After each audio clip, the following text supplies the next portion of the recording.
coven. We are venomous sin. And venomous sin declares war on hypocrisy, fake fucks, and the politically correct world that tries to silence you. We are the band that refused to kneel. And stand up for the ones the world tries to silence with fake smiles and so-called status. You screamed, we hear. And you are not alone. Let's start with something no one else dares to say out loud. Golden shower play is not the problem. Silence is. Welcome to the world where power is regulated, but shame is handed out for free. Where the same society that profits off your cleavage and filters your face still pretends that consensual water sports are somehow too far, too dirty, too unthinkable, and that's exactly why we're thinking it. If you're new here, buckle the fuck in. If you're a regular, you already know what I'm about to say. I am not here to give you permission. I'm here to tear the mask off the performance you've been taught to call normal. Let's talk about golden showers, or, as the internet still likes to whisper, pee play. Let's strip it down. Let's disinfect the topic from the crust of taboo, and let's drag it into the daylight where it can breathe. This isn't about making it sexy. This is about making it real. Because if you're gonna kneel, if you're gonna submit, if you're gonna dominate, then you better fucking know what you're stepping into. Golden shower play is, in its core, an act of trust, like bondage, like degradation, like breath play. You don't piss on someone because you think it's funny, you piss on them because they want it, or they piss on you because you gave them the power to do it. And that's sacred. But let's deal with the obvious question first. Is it safe? Yes and no. Like anything in kink, it's not the act that makes it dangerous, it's the ignorance. So here's the truth they never give you in porn. Urine when it leaves a healthy body is usually sterile. That's science. But science has disclaimers, and this one is no different. If you or your partner has a UTI, an STI, or has taken meds that turn their piss into a chemical cocktail, congratulations, your scene just became a biohazard. So the first step in golden shower safety? Know your bodies, know your fluids, know what you're bringing into the play. And if you can't talk about that, then you're not ready to unzip. I can already hear the pearl clutchers. But Lina, it's still disgusting. Yeah, so is war. So is consumerism. So is the hypocrisy of influencers in latex who sell seduction but can't handle a little wet kink when it's stripped of its Instagram gloss. You don't get to worship fetish while shaming the reality of it. Let's talk hygiene. If you're playing with golden showers, it's not just rinse off after. It's ritual. You start before the scene. You prepare. Hydration isn't optional, it's part of the prep. You want pale yellow to clear because anything darker is going to irritate the skin or worse. And if you've been drinking caffeine, energy drinks, or you're dehydrated, your body's going to punish your partner. Want to include mouth play? Then you're entering an entirely new level of wrist coral membranes are delicate, and the moment you ingest, you're not in safe-ish anymore. You're in do you trust them with your health territory. That's not edgy, that's intimate.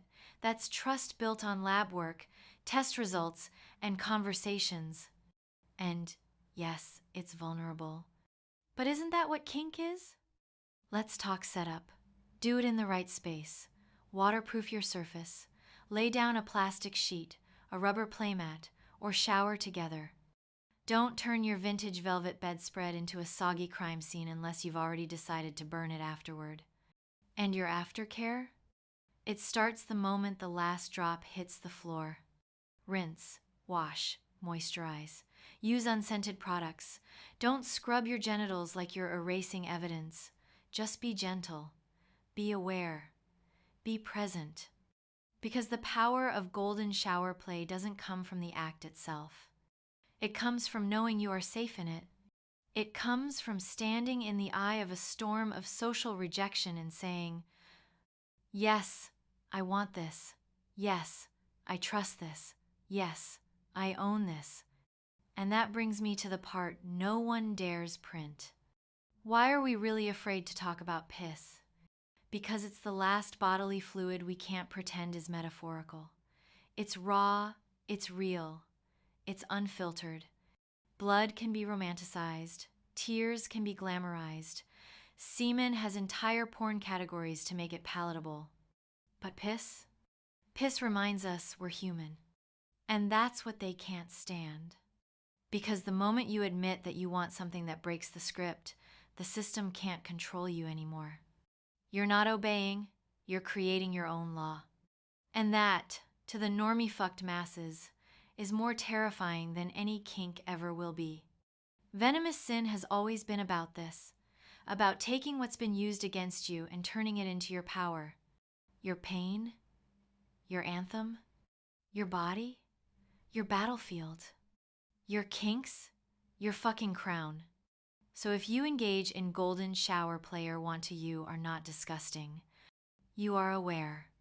You are conscious. You are fucking dangerous to a world that thrives on your silence. You want my piss? You better earn my trust. You better understand my safety. You better bring knowledge, prep, and the kind of communication that makes safe words irrelevant because we've already made each other safe. That's the real art of it. It's not about humiliation. It's about power transference under full consensual command. You want to break taboos? Start by educating yourself. You want to own your body? Start by unlearning the shame they fed you. You want rebellion? Start with a bottle of water and a clear conversation. That's more radical than any collar, any scene, any dungeon. Because rebellion isn't just noise. It's strategy. And in kink, hygiene is part of that strategy. So take your time, hydrate, speak, prep your space, wash your damn hands, and step into your desire like the sovereign creature you are. And when the world tries to say, that's too far, tell them what I always say. Too far for who? For the plastic gods of fake purity? Or for the ones of us who already burned their rules and now dance in the smoke? You decide. And while you're at it, don't just play. Fucking own it. And if you want more of this truth, more of this rebellion, more of this raw, uncut gospel of autonomy, you know where to go. https://venomosin.com https://www.youtube.com/@venomosin. If you like the show, hit subscribe, share it to anyone you think should hear it. If you ever been silenced, manipulated, excluded, we are here for you. We are Venomous Sin. And Venomous Sin declares war! You are not alone.